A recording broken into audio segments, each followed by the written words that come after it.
Welcome back to Veena Shridhar's kitchen. ಇವತ್ತಿಂದ ಒಂದು ವಿಶೇಷವಾದ ಅಡಿಗೆ. ನಾನು ಮೊನ್ನೆ ದಿವಸ ಇದು ಲಂಚ್ ಕಾಂಬೋ ಒಂದು ಹಾಕಿದ್ದೆ. ಕಹಿ ಇಲ್ಲದೆ ಇರೋ ಮೆಂತ್ಯ ಸೊಪ್ಪಿನ ಹುಳಿ ಹೇಗ್ ಮಾಡೋದು ಅಂತ ಅಂದ್ಬಿಟ್ಟು ಒಂದು ಫುಲ್ ಲಂಚ್ ಕಾಂಬೋ ಹಾಕಿದ್ದೀನಿ. ಯಾರಾದ್ರೂ ಮಿಸ್ ಮಾಡ್ಕೊಂಡಿದ್ರೆ ಆ ವಿಡಿಯೋ ನೋಡಿ, ತುಂಬಾ ಯೂಸ್ಫುಲ್ ಆಗಿದೆ.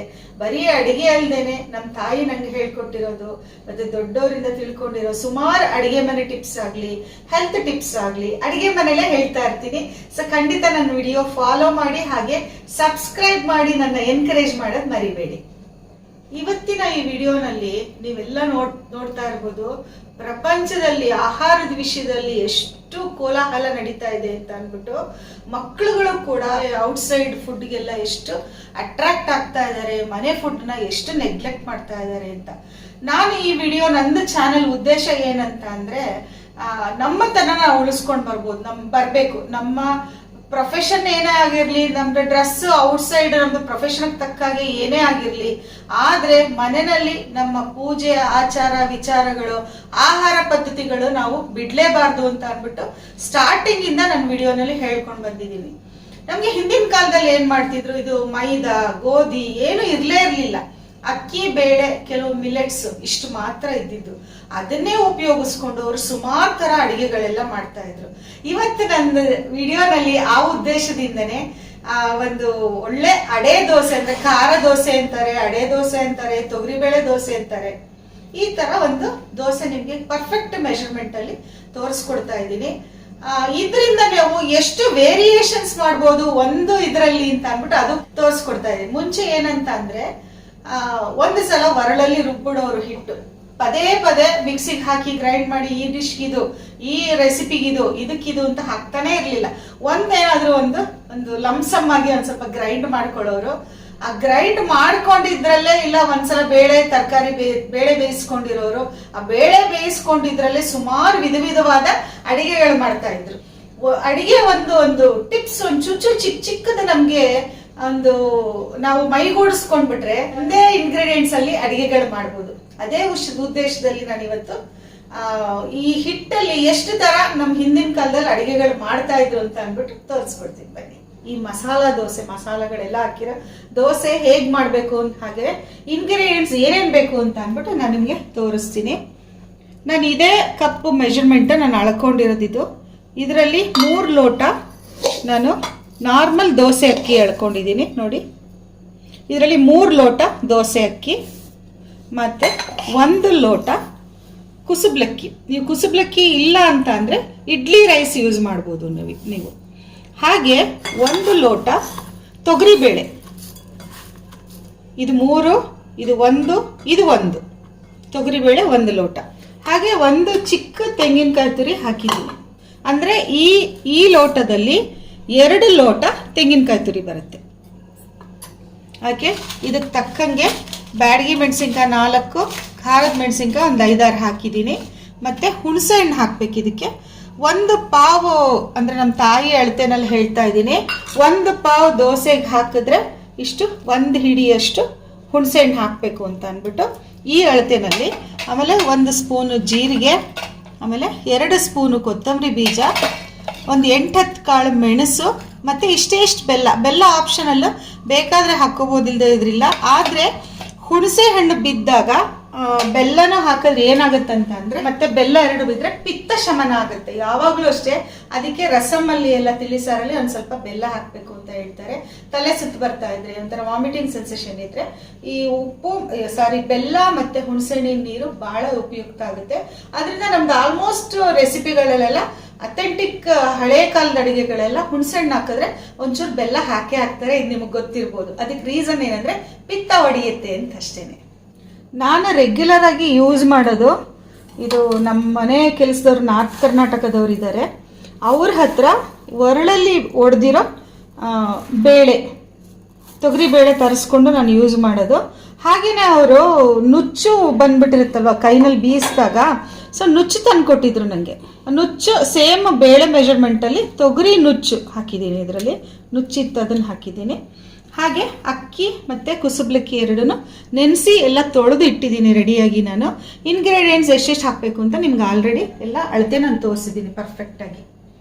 ಈಗ ಒಂದು ಮಿಕ್ಸಿ ಜಾರ್ಗೆ ಈ ನಾವು ತೆಗೆದಿಟ್ಕೊಂಡಿರೋ ಮೆಣಸಿನ್ಕಾಯಿ, ನಿಮ್ಗೆ ಎಷ್ಟು ಖಾರ ಬೇಕೋ ಅಷ್ಟು ಮೆಣಸಿನ್ಕಾಯಿ ಹಾಕ್ಕೊಳ್ಳಿ, ಹಾಗೂ ಬೆಲ್ಲ ಮತ್ತು ಮೆಣಸಿನಕಾಳು, ಆಮೇಲೆ ಈ ಕೊತ್ತಂಬರಿ ಬೀಜ, ಧನಿಯಾ, ಈ ಜೀರಿಗೆ, ಇಷ್ಟು ಇವಾಗ ಪೌಡ್ರ್ ಮಾಡ್ಕೊಂಡು ಬರ್ತೀನಿ ನಾನು. ಈ ಮೆಣಸಿನ್ಕಾಯಿ ಎಲ್ಲದು ಗ್ರೈಂಡ್ ಮಾಡ್ಕೊಂಡು ಬಂದಿದ್ದೀನಿ. ಈ ಹುಣಸೆಹಣ್ಣು ತೋರಿಸಿದ್ನಲ್ಲ, ನಾನು ಇಷ್ಟೇ ಹುಣಸೆಹಣ್ಣ ನೆನೆಸಿಟ್ಕೊಂಡಿದ್ದೀನಿ. ಈ ಹುಣಸೆಹಣ್ಣನ್ನು ಇವಾಗ ಗ್ರೈಂಡಿಂಗ್ ಹಾಕ್ಕೊಳ್ತೀನಿ. ಹಾಗೂ ಈ ತೆಂಗಿನಕಾಯಿ ಇಷ್ಟನ್ನೆಲ್ಲ ರುಬ್ಕೊಂಡು ಬರ್ತೀನಿ ಇವಾಗ. ಇದಕ್ಕೆ ಸ್ವಲ್ಪ ನೀರು ಹಾಕ್ಕೊಂಡು ಚಟ್ನಿ ಥರ ಗ್ರೈಂಡ್ ಮಾಡ್ಕೊಳ್ಳೋದು. ಈ ಬೇಳೆ, ತೆಂಗಿನಕಾಯಿ ಮತ್ತು ಅಕ್ಕಿ ಎಲ್ಲದನ್ನು ಎಷ್ಟು ಸಾಧ್ಯನೋ ಅಷ್ಟು ನೀರು ಕಮ್ಮಿ ಹಾಕ್ಕೊಂಡು ಗ್ರೈಂಡ್ ಮಾಡ್ಕೊಳ್ಳಿ. ನೋಡಿ, ಇದು ಚಟ್ನಿ ಥರ ಆಗಿದೆ. ಇದು ಯಾಕೆ ಅಂತ ನಾನು ಮುಂದೆ ಹೇಳ್ತೀನಿ ನಿಮಗೆ.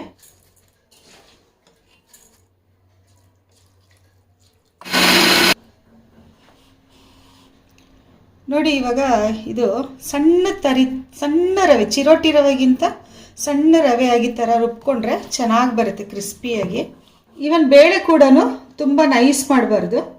ನಾನು ಎರಡು ಬೇರೆ ಬೇರೆ ಯಾಕೆ ರುಬ್ತಾ ಇದ್ದೀನಿ ಅಂತ ಅಂದರೆ, ಅಕ್ಕಿ ನಾವು ಗ್ರೈಂಡ್ ಮಾಡೋಷ್ಟರಲ್ಲಿ ನೈಸಾಗಿ, ಬೇಳೆ ಎಲ್ಲ ನೆಂದಿರುತ್ತಲ್ಲ, ಅದು ನುಚ್ಚು ಥರ ಇದಿರುತ್ತಲ್ಲ, ತುಂಬ ನೈಸ್ ಆಗಿಬಿಡುತ್ತೆ ಬೇಳೆ.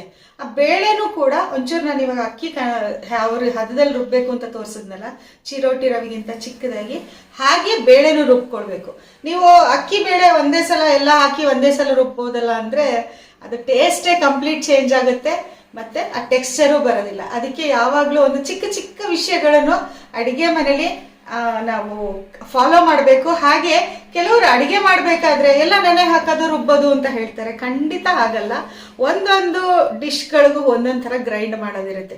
ನೋಡಿ, ಇವಾಗ ಸಾಂಬಾರಿಗೆ ನಾನು ತರ್ತರಿಯಾಗಿ ಒಂದು ಸ್ವಲ್ಪ ರುಬ್ಬಿದ್ರೆ ಟೇಸ್ಟ್ ಚೆನ್ನಾಗಿ ಬರುತ್ತೆ ಅಂತ ಹೇಳ್ತೀನಿ. ಅದೇ ನೀವು ಪೇಸ್ಟ್ ಮಾಡಿಬಿಟ್ರೆ ಒಂಚೂರು ಚೆನ್ನಾಗಿರೋದಿಲ್ಲ. ಹಾಗೆಯೇ ಬೇಳೆ ಸಪ್ರೇಟ್ ರುಬ್ಬಬೇಕು, ಅಕ್ಕಿ ಸಪ್ರೇಟ್ ರುಬ್ಬೇಕಿದು. ಒಂಚೂರು ಸ್ಕಿಪ್ ಮಾಡದೆ ವಿಡಿಯೋ ನೋಡಿ. ಒಂದೊಂದು ಸ್ಟೆಪ್ಪಲ್ಲಿ ಒಂದೊಂದು ಕಂಪ್ಲೀಟ್ ಡೀಟೇಲ್ಸ್ ನಾನು ಟಿಪ್ಸ್ ಕೂಡ ಕೊಡ್ತೀನಿ. ನಿಮಗೆ ಮಾಡಬೇಕಾದ್ರೆ ಏನೂ ಕನ್ಫ್ಯೂಷನ್ನೇ ಇರಲಿಲ್ಲ. ಸುಮ್ಮನೆ ಅದು ನೋಡೋದು ವಿಡಿಯೋ ಮಾಡೋದಷ್ಟೇ, ನಿಮಗೆ ರೆಸಿಪಿ ಕೂಡ ತಪ್ಪಾಗೋದೇ ಇಲ್ಲ. ನಾನು ಈ ಕಡೆ ಗ್ರೈಂಡ್ ಮಾಡ್ತಾ ಇರ್ಬೇಕಾದ್ರೆ ನನ್ನ ಕಸಿನ್ ಬಂದ್ಲು, ಭಾರತಿ ಅಂತ ಅಂದ್ಬಿಟ್ಟು. ಅವಳು IBM ಅಲ್ಲಿ ಕೆಲಸ ಮಾಡ್ತಾಳೆ. ಸೊ ಅವಳನ್ನ ಸ್ವಲ್ಪ ಮಾತಾಡ್ಸೋಣ ಬನ್ನಿ ಈಗ.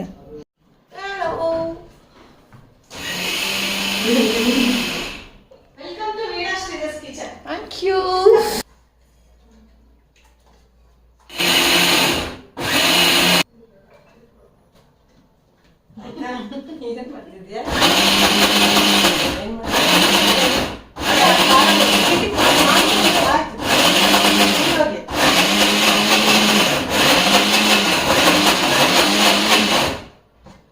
Beautiful hair oil, il nodi.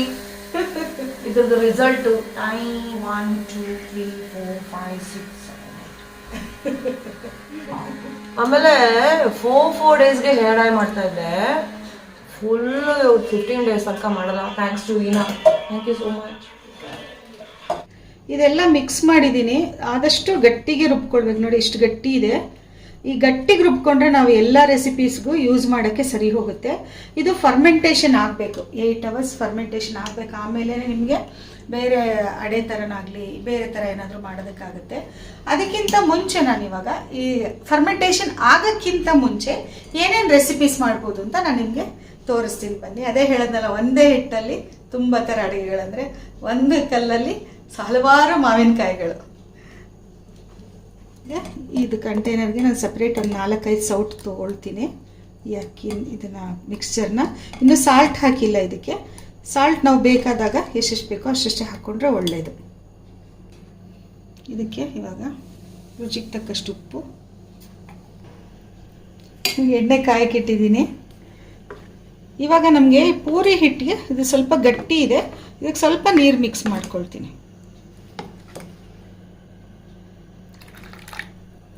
ಸ್ವಲ್ಪ ಬೇಡ.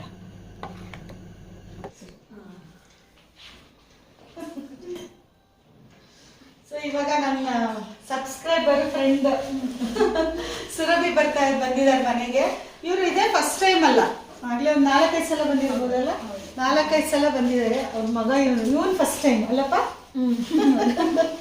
ಸೊ ಇವಾಗ ಹೇರ್ ವಾಷಿಂಗ್ ಪೌಡ್ರು, ಇವ್ರು ರೆಗ್ಯುಲರ್ ಆಗಿ ಬಾತ್ ಪೌಡ್ರು ಮತ್ತೆ ಹೇರ್ ವಾಷಿಂಗ್ ಪೌಡ್ರು ತುಂಬಾ ಇವ್ರಿಗೆ ಅದೇ ಇದಾಗೋಗಿದೆ. ಸೊ ಅದಕ್ಕೆ ರೆಗ್ಯುಲರ್ ಆಗಿ ನಮ್ಮ ಮನೆಗೆ ತಗೊಳಕ್ ಬರ್ತಾರೆ ಇವರು. ಇವತ್ತು ಬಂದಿದ್ದಾರೆ. ಹಾಗೆ ನಿಮ್ಗೂ ನನ್ನ ಪೆಟ್ಟರು ಬಾತ್ ಪೌಡರ್ ಅಷ್ಟೇ, ಇವನ್ ಅದೇ ಯೂಸ್ ಮಾಡೋದು. ಹೌದಾ? ಅದೇ ಸೂಟ್ ಆಗಿದೆ ನನಗೆ. ಸೊ ಮಕ್ಕಳಿಗೆಲ್ಲಾನು ಬಾತ್ ಪೌಡರ್ ಚೆನ್ನಾಗಿ ಸೂಟ್ ಆಗಿದೆ. ನಾನು ಎಲ್ಲರಿಗೂ ಅದೇ ಹೇಳ್ತೀನಿ, ಅವಾಗ ಹುಟ್ಟಿರೋ ಮಕ್ಳಿಗೂ ಕೂಡ ಒಂಚೂರು ಹೆಸರು ಕಾಳು ಮಿಷನ್ ಮಾಡಿಸ್ಬಿಟ್ಟು ಜರಡಿ ನೈಸ್ ಪೌಡರ್ ಜೊತೆ ಇದು ಈ ಫೇಸ್ ಪ್ಯಾಕ್ ಮಿಕ್ಸ್ ಮಾಡ್ಕೊಂಡು ಯೂಸ್ ಮಾಡ್ಬೋದು. ನೀವು ಸೆಟ್ ಆಗಿದೆ, ಚೆನ್ನಾಗಿದೆ. ಆಗ್ಲೇ ತುಂಬಾ ಸತಿ ತಗೊಂಡು ಹೋಗಿದ್ದೀರಾ? ಬಲ್ಕ್ ಅಲ್ಲಿ ತಗೊಂಡ್ಬಿಡ್ತೀನಲ್ಲ, ತುಂಬಾ ದಿನ ಬರುತ್ತೆ. ಸೊ ಇದು ಹೇರ್ ವಾಷಿಂಗ್ ಪೌಡರ್ ಮತ್ತೆ ಬಾತ್ ಪೌಡರ್ ಎರಡೂ ಕೊಡ್ತಾ ಇದ್ದೀನಿ. ಎರಡು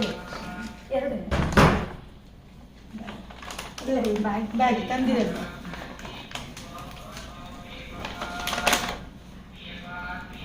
ಎರಡು 1 kg ಇದೆ, 2 kg.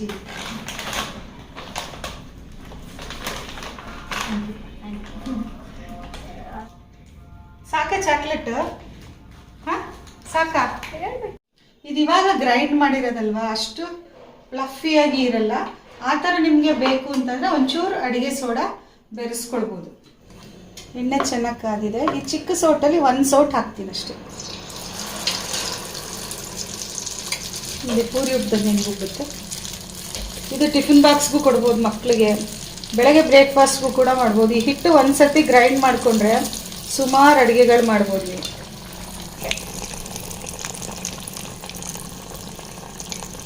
ಈರುಳ್ಳಿ ಕೊಚ್ಚು ಕೊಚ್ಚು ಕೊಚ್ಚು ಕೊಚ್ಚು ಕೊಚ್ಚು ಹಾಕ್ತಾ ಇದ್ದಾರೆ. ಹೆಂಗೆ ಸಾಕಾದ ಕಡೆ ಹಿಂಗೆ ಮಾಡ್ತಾರಪ್ಪ ಇವರು. ಸೂಪರ್.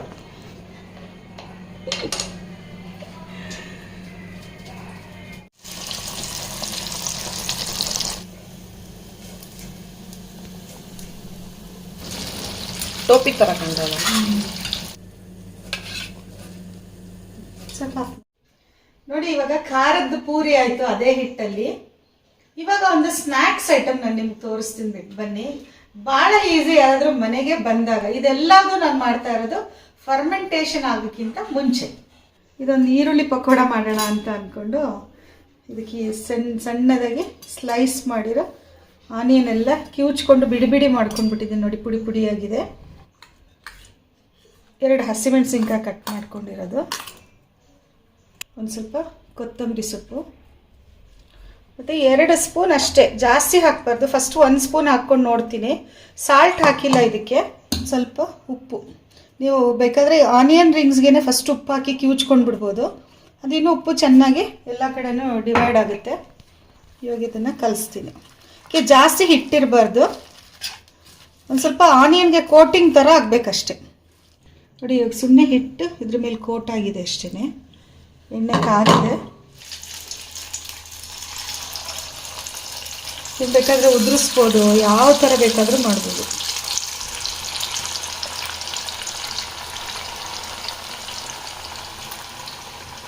ನೋಡಿ, ಇಲ್ಲಿ ಪಕೋಡನೂ ಆಯಿತು ಗರಿಗರಿಯಾಗಿ.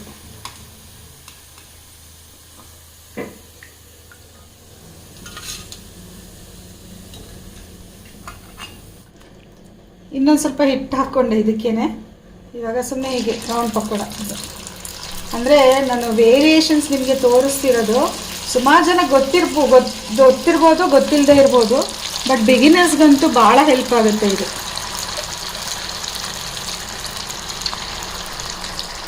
ಗರಂ ಪಕೋಡ ನೋಡಿ, ಸಖತ್ ಕ್ರಿಸ್ಪಿಯಾಗಿದೆ.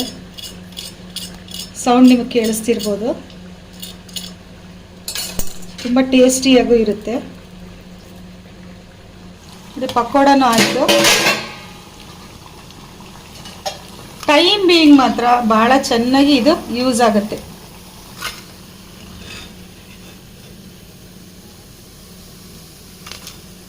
ಸೇಮ್ ಬಾಣಲಲ್ಲಿ ಎಣ್ಣೆ ಖಾಲಿ ಮಾಡ್ಕೊಂಡಿದ್ದೀನಿ. ಒಂದು ಪಲ್ಯ, ಈರುಳ್ಳಿ ಪಲ್ಯದ ಥರ ತೋರಿಸ್ತಿದ್ದೀನಿ. ಸಾಸಿವೆ. ತುಂಬ ವೇರಿಯೇಷನ್ಸ್ ಮಾಡ್ಬೋದು. ನೀವು ಕಡಲೆ ಹಿಟ್ಟು ಅದೆಲ್ಲ ಹಾಕಿ ಮಾಡೋ ಟೈಮ್ ಇಲ್ಲ ಅಂದರೆ ಇದು ಹಿಟ್ಟಿದ್ರೆ ಎಲ್ಲ ಅಡುಗೆಗಳು ಮಾಡ್ಕೋಬೋದು. ಕಡಲೆಬೇಳೆ ಮತ್ತು ಹೆಚ್ಚಿಟ್ಕೊಂಡಿದ್ದೀನಿ 1 ಕಪ್ಪು ಈರುಳ್ಳಿ. ಕಡಲೆಬೇಳೆ ಬ್ರೌನ್ ಕಲರ್ ಆಗಿದೆ. ಇವಾಗ ಈರುಳ್ಳಿ ಹಾಕ್ತಿದ್ದೀನಿ, ಕರಿಬೇವಿನ ಸೊಪ್ಪು ಮತ್ತು ಹಸಿಮೆಣಸಿನ್ಕಾಯಿ. ಅದರಲ್ಲಿ ಹಿಟ್ಟಲ್ಲಿರೋ ಖಾರ ಒಂದೊಂದು ಸಲ ಸಾಕಾಗಲ್ಲ, ಅದಕ್ಕೋಸ್ಕರ 2 ಹಸಿಮೆಣಸಿನ್ಕಾಯಿ ಹೆಚ್ಚು ಹಾಕ್ಕೊಂಡಿದ್ದೀನಿ. ಇದು ಸ್ವಲ್ಪ ಬಾಡಲಿ ಸಾಕು, ಜಾಸ್ತಿ ಬ್ರೌನ್ ಆಗಬಾರ್ದು. ರುಚಿಗೆ ತಕ್ಕಷ್ಟು ಉಪ್ಪು. ಅದರಲ್ಲಿ ಹಿಟ್ಟಲ್ಲಿ ಸ್ವಲ್ಪ ಇರುತ್ತೆ, ಈರುಳ್ಳಿಗೆ ಮಾತ್ರ ಒಂಚೂರು ಹಾಕ್ತಾಯಿದ್ದೀನಿ ಅಷ್ಟೇ. ಸ್ವಲ್ಪ ಇದು ಗೋಲ್ಡನ್ ಕಲರ್ ಬಂದು ಸ್ವಲ್ಪ ಬಾಡಿದೆ. ಹಿಟ್ಟನ್ನ ಗಟ್ಟಿದು 2 ಸ್ಪೂನ್ ಇದಕ್ಕೆ ಹಾಕ್ತೀನಿ.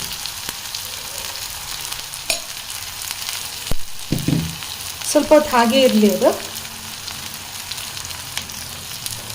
ಸ್ವಲ್ಪ ಈಗ ಅಗಲ ಮಾಡಿ ಮುಚ್ಚಿಟ್ಬಿಡ್ತೀನಿ. ಇದನ್ನು ಚೆನ್ನಾಗಿ ಕೆತ್ತೋದು. ಸ್ವಲ್ಪ ಎಣ್ಣೆ ಅದಕ್ಕೊಂಚೂರು ಜಾಸ್ತಿ ಬೇಕಾಗುತ್ತೆ ಅಷ್ಟೇ, ಬಟ್ ತುಂಬ ಚೆನ್ನಾಗಾಗುತ್ತೆ ಇದು ಪಲ್ಯ. ಇದು ಈರುಳ್ಳಿನೇ ಅಂತ ಅಲ್ಲ, ನೀವು ಬೇರೆ ತರಕಾರಿಗೂ ಕೂಡ ಮಾಡ್ಕೋಬೋದು ಇದನ್ನು. ಮತ್ತು 1 ನಿಮಿಷ ಮುಚ್ಚಿಟ್ಟಿರ್ತೀನಿ. ನೋಡಿ, ಆ ಹಿಟ್ಟಲ್ಲಿ ಈರುಳ್ಳಿ ಪಲ್ಯ ಎಷ್ಟು ಚೆನ್ನಾಗಾಯಿತು. ಈರುಳ್ಳಿ ಪಲ್ಯ ಆಯಿತು, ಇಷ್ಟು ವೆರೈಟೀಸ್ ಆಯಿತು. ಹಿಟ್ಟು ಫರ್ಮೆಂಟೇಷನ್ಗೆ ಹಾಗೆ ಇಟ್ಟಿದ್ದೀನಿ ಇವಾಗ. ನೋಡಿ, ಇದೆಲ್ಲ ಹಳೆ ಕಾಲದ ಅಡುಗೆಗಳು. ಈರುಳ್ಳಿ ತಿನ್ನಲ್ಲ ಅಂತಂದರೆ ಗೋರಿಕಾಯಿ, ಬೀನ್ಸು, ಬಾಳೆಹೂವು ಈ ಥರ ಎಲ್ಲ ಮಾಡ್ಕೊಳ್ಬೋದು. ಇದು ಫರ್ಮೆಂಟೇಷನ್ ಆಗಬೇಕು. ಫರ್ಮೆಂಟೇಷನ್ ಆಗೋಕ್ಕಿಂತ ಮುಂಚೆ ಇಷ್ಟು ಹಿಟ್ಟು ಖಾಲಿಯಾಗೋಗಿದೆ. ಸ್ವಲ್ಪ ಕೊತ್ತಂಬರಿ ಸೊಪ್ಪು ಇದಕ್ಕೆ. ತುಂಬ ಚೆನ್ನಾಗಿರುತ್ತೆ ಈ ಪಲ್ಯ, ಮಾಡ್ಕೊಳ್ತೀನಿ. ನೋಡಿ, ಇಷ್ಟೊತ್ತಿಗೆ ಇದೆಲ್ಲ 4 ವೆರೈಟಿ ಮಾಡಿ ತೋರಿಸ್ದೆ. ಫರ್ಮೆಂಟೇಷನ್ ಆಗಿಲ್ಲ ಹಿಟ್ಟು. ಇದೆಲ್ಲದೂ ಹಿಂದಿನ ಕಾಲದ ಅಡುಗೆಗಳು, ಇದು ಹೊಸದು ಯಾವುದೂ ಅಲ್ಲ. ಹಿಂದಿನ ಕಾಲದಲ್ಲಿ ಸಡನ್ನಾಗಿ ಮನೆಗೆ ಗೆಸ್ಟ್ ಬಂದರು ಅಂತ ಅಂದರೆ ಈ ಥರ ಹಿಟ್ಟು ರುಬ್ಬಿಟ್ರೆ ಇದೆಲ್ಲ ಮಾಡಿಕೊಡ್ತಾ ಇದ್ರು. ಮತ್ತು ಮಕ್ಕಳುಗಳಿಗೆ ಹೊರಗಡೆ ತಿಂಡಿ ಎಲ್ಲ ಏನೂ ಇರಲಿಲ್ಲ, ಅಭ್ಯಾಸ ಕೂಡ ಇರಲಿಲ್ಲ, ಹಾಗೂ ಅವೈಲಬಿಲಿಟಿನೂ ಇರಲಿಲ್ಲ ಅಲ್ವಾ. ಮನೇಲಿ ಹೆಂಗಸರುಗಳು, ನಮ್ಮ ಹಿರಿಯವರೆಲ್ಲ ಈ ಥರ ಬುದ್ಧಿ ಓಡಿಸಿ ಮಾಡ್ತಾ ಇದ್ದಿದ್ದು ಅಡುಗೆಗಳು ಇದೆಲ್ಲ. ಈಗ ಇಷ್ಟು ತೋರಿಸಿದ್ದೀನಿ. ನಾಳೆ ಫರ್ಮೆಂಟೇಷನ್ ಆದಮೇಲೆ ಆ ಹಿಟ್ಟು ಉಳಿದಿದ್ದ ರೆಸಿಪಿ ನಾನು ನಿಮ್ಮ ಜೊತೆ ಶೇರ್ ಮಾಡ್ತೀನಿ. ನೋಡಿ, ಇದು ಒಳಗಡೆ ಹೇಗಿದೆ ಅಂತ ಓಪನ್ ಮಾಡಿ ತೋರಿಸ್ತೀನಿ. ಸಾಫ್ಟಾಗಿರುತ್ತೆ, ಹೊರಗಡೆ ಕ್ರಿಸ್ಪಿಯಾಗಿರುತ್ತೆ, ಒಳಗಡೆ ಸಾಫ್ಟ್ ಇರುತ್ತೆ. ಇದು ನೋಡಿ, ನೆಕ್ಸ್ಟ್ ಡೇ ಫರ್ಮೆಂಟೇಷನ್ ಆಗಿರೋ ಹಿಟ್ಟು. ಬೇಳೆ ಎಲ್ಲ ಕಾಯೆಲ್ಲ ಬಿದ್ದಿದ್ದರಿಂದ ಚೆನ್ನಾಗಿ ಫರ್ಮೆಂಟೇಷನ್ ಆಗಿರುತ್ತೆ. ಇದು ಗಟ್ಟಿ ಹಿಟ್ಟು ಯಾಕೆ ಇಟ್ಕೊಳ್ಬೇಕು ಅಂತ ಹೇಳಿದ್ದು, ಬೇಕಾದರೆ ನೀವು ಬಳಿಯೋ ರೊಟ್ಟಿ ಮಾಡ್ಬೋದು ಇದರಲ್ಲಿ, ಹಾಗೂ ನೀರು ಮಿಕ್ಸ್ ಮಾಡಿ ದೋಸೆ ಮಾಡ್ಬೋದು, ಹಾಗೂ ನೀರು ದೋಸೆ ಕೂಡ ಮಾಡ್ಬೋದು. ವಿಡಿಯೋ ತುಂಬ ದೊಡ್ಡದಾಗಿರೋದ್ರಿಂದ ಇದನ್ನು ಶಾರ್ಟ್ ಕಟ್ ಮಾಡಿದೆ ಅಷ್ಟೇ ನಾನು. ನಿಮಗೆಲ್ಲ ದೋಸೆ ಮಾಡ್ಕೊಳ್ಳೋದು, ರೊಟ್ಟಿ ಮಾಡ್ಕೊಳ್ಳೋದು ಎಲ್ಲ ಗೊತ್ತಿದ್ರಿಂದ ಸೊ ಎಲ್ಲದು ನೀವು ಟ್ರೈ ಮಾಡಿ ಕಮೆಂಟ್ ಸೆಕ್ಷನ್ ತಿಳಿಸಿ. ನೋಡಿದ್ರಲ್ಲ ಈ ಅಡುಗೆಗಳು, ದೋಸೆ, ಪಡ್ಡು, ಬೋಂಡ, ಬಜ್ಜಿ ಎಲ್ಲ ಮಾಡ್ಕೋಬೋದು ಹಿಟ್ಟಲ್ಲಿ. ಸೊ ಈ ವಿಡಿಯೋ ನಿಮಗೆ ಯೂಸ್ಫುಲ್ ಆಗಿದೆ ಅಂತ ಅನ್ಕೊಳ್ತೀನಿ. ಹಾಗೆ ಈ ವಿಡಿಯೋನ ನಿಮ್ಮ ಗ್ರೂಪ್ಸು, ಫ್ರೆಂಡ್ಸ್ ಆ್ಯಂಡ್ ರಿಲೇಟಿವ್ಸ್ಗೆಲ್ಲ ಶೇರ್ ಮಾಡಿ, ಎಲ್ಲರಿಗೂ ಯೂಸ್ ಆಗಲಿ. ಹೊರಗಡೆ ನಾವು ಆಹಾರ ತಿನ್ನೋದಕ್ಕಿಂತ ಮನೆಯಲ್ಲೇ ಒಂದು ಸುಲಭವಾಗಿ ಎಷ್ಟು ವೆರೈಟೀಸ್ ಮಾಡ್ಕೊಳ್ಬೋದು ಅಂತ ಎಲ್ಲರಿಗೂ ಐಡಿಯಾಸ್ ಬರುತ್ತೆ, ಎಲ್ಲರಿಗೂ ಇಷ್ಟ ಆಗುತ್ತೆ. ಮಕ್ಕಳುಗಳಿಗೆ, ಮನೆಯವರಿಗೆ ಎಲ್ಲರಿಗೂ ಮನೆ ಅಡುಗೆ ಕೊಟ್ಟು ಒಂದು ಆರೋಗ್ಯನ ಕಾಪಾಡ್ಕೊಳ್ಬೋದು ಅಂತ ಅಂದ್ಬಿಟ್ಟು ನಾನು ವಿಡಿಯೋ ಮುಖಾಂತರ ಹೇಳ್ತೀನಿ. Thank you for watching. ನಮಸ್ಕಾರ.